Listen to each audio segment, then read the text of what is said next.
बहुत समय पहले एक शांत और सुंदर जंगल हुआ करता था। वहां ऊंचे ऊंचे पेड़, मीठे फलों से भरी डालियां और ठंडी हवा हर समय बहती रहती थी। उस जंगल में कई तरह के जानवर रहते थे। उसी जंगल में एक तेज और फुर्तीला खरगोश रहता था जिसका नाम था वीरू। वह अपनी तेज रफ्तार के लिए पूरे जंगल में मशहूर था। जब भी दौड़ होती, वीरू हमेशा सबसे आगे रहता और कोई भी उसे हरा नहीं पाता था। लेकिन वीरू की एक बड़ी कमी थी, उसे अपनी तेजी पर बहुत घमंड था। वह अक्सर ऊंची आवाज में कहता, इस पूरे जंगल में कोई भी मुझसे तेज नहीं दौड़ सकता। अगर किसी को शक है तो सामने आकर मुकाबला करे। उसकी ये बातें सुनकर कुछ जानवर मुस्कुरा देते, लेकिन कईयों को उसका ये घमंड बिल्कुल पसंद नहीं आता था। उसी जंगल के एक कोने में पेड़ों की जड़ों के बीच बने एक छोटे से बिल में एक नन्हा सा चूहा रहता था जिसका नाम था टिंकू।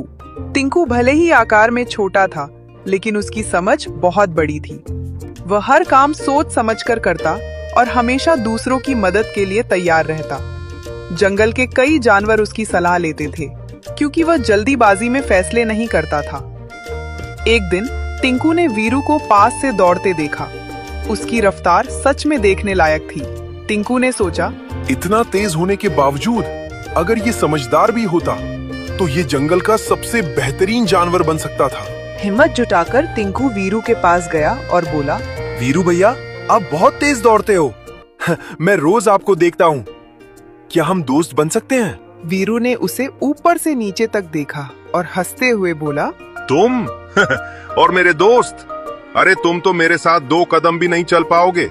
मैं इतना तेज हूँ और तुम इतने छोटे। हमारी दोस्ती का कोई मतलब नहीं है। दोस्ती तेज या धीमे होने से नहीं होती भैया, दिल से होती है। वीरू ने उसकी बात पर ध्यान ही नहीं दिया और वहां से चला गया। कुछ ही दिनों बाद जंगल में एक खबर फैल गई